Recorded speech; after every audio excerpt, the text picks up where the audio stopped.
అవునన్నా, మేము ఖచ్చితంగా మూర్ఖులమే. కాకపోతే ఎలాంటి మూర్ఖులం అంటే, నీలాంటి సెక్యులర్ల మాటలను ససేమేరా వినని మూర్ఖులం. దేశం కోసం, ధర్మం కోసమే పనిచేసే మూర్ఖులం. ముమ్మాటికి మట్టే దేవుడిని, మట్టిలో కలిసే వరకు నమ్మే మట్టి మనుషులం. మట్టిని పూజించే మా నమ్మకం ఈ వినాయక చవితిని ప్రారంభమవుద్దన్నా. ఆ నమ్మకం ఎంత అద్భుతంగా పనిచేస్తుందో తెలుసా? వినాయక విగ్రహాల తయారీకి అవసరమయ్యే కొబ్బరి పీచు, కర్రలు వంటి ముడిసరుకుల నుంచి రైతుల దగ్గర నుండి విగ్రహాలు తయారు చేసి వివిధ కులవృత్తుల వారు, ఎందరో శిల్పులు, కళాకారులు, రంగులద్దేవారు, మండపాలు కట్టేవారు, లైటింగ్ పెట్టేవారు, డెకరేషన్ సామాన్లు అమ్మేవారు, వీధి కళాకారులు, విగ్రహాలు తరలించే వాహనదారులు, పూలు పండ్లు పండించే రైతులు, వాటిని అమ్మే చిరు వ్యాపారులు, ఇలా లక్షల కొలది వ్యాపారస్తులకు బ్రతుకు తెరునిస్తుందన్నా. నీకు ఇంకో విషయం చెప్పనా? భారతదేశం మొత్తం మీద ఈ వినాయకోత్సవాల వల్ల సుమారు 25,000 కోట్ల వ్యాపారం జరుగుతుంది. సాక్షాత్ కేట్ అంటే confederation of all India traders చెప్తుందన్నా. ఇది అధికారిక లెక్క మాత్రమే.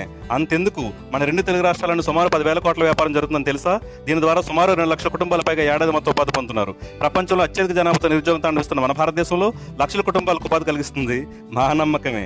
ఇప్పుడు చెప్పు, సమాజంలో మూర్ఖులు ఎవరో, మంచివారెవరో?